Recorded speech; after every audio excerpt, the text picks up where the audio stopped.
ওনাকে উত্তরীয় করিয়ে বরণ করে নেওয়ার জন্য আমি বিশেষভাবে আমাদের মধ্যে উপস্থিত আছে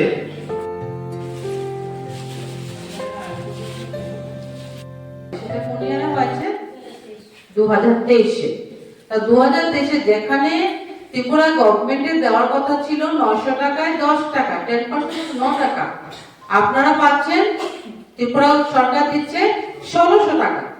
তাহলে যেহেতু এটা একটা সেন্ট্রাল স্কিম, আমাদের রাজ্য সরকার থেকে বেশি এটা কেন্দ্রীয় সরকারের উপর ডিপেন্ড করে, তাহলে আমাদের লড়াইটা লড়তেও লাগবে সেখানে লড়া মানে আমরা দিল্লি গিয়ে লড়তে লাগবে না, আমরা এখানেই লড়তে পারি, আমাদের বার্তাটা পৌঁছতে পারি, এবং সেটা কার মাধ্যমে করতে পারি?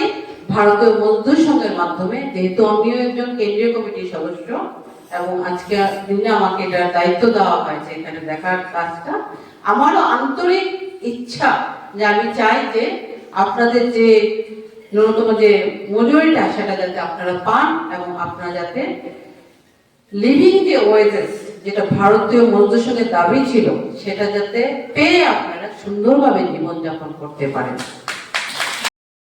স্ট্যান্ডার্ড বোধহয় কিছু পরিধান, আমাদের বাসস্থান এবং বেসিক কিছু নিড দিয়ে বলা হতো যে আমার ন্যূনতম মজুরি সেটা শ্রমিকের ধার্য করা হতো।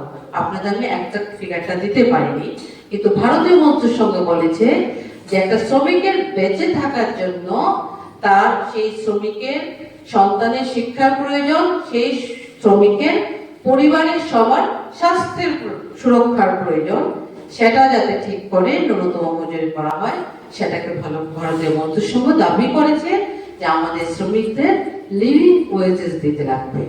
সেটা ভারতীয় মজদুর সংঘের দাবি ছিল। সেই অনুসারে আমাদের যে এখন লেবার কোড আছে সেখানে সামাজিক সুরক্ষার যে বিধান রাখা হয়েছে, সবগুলি ক্লজ এখন বেরিয়েছে এই কিছুদিনের মধ্যে, এপ্রিল মাসের মধ্যে দেওয়া হবে। সেটাতে বলা হয়েছে যে আমাদের যে স্কিম ওয়ার্কার আছে বা অন্যান্যরা আছেন, আপনাদের সামাজিক সুরক্ষার ব্যবস্থা গভর্নমেন্ট করে।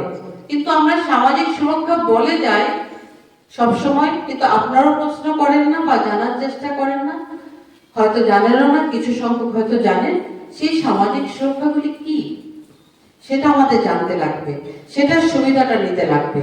আমাদের গভর্নমেন্টের পেনশন যোজনা আছে কিছু, যেটাতে মিনিমাম 50 টাকাও মানে কন্ট্রিবিউশন দিয়ে আপনার যখন রিটায়ারমেন্ট এইজ, তখন যদি আপনি মাসে 3000 টাকা পান, সেটা আমাদের কাছে কম নয়।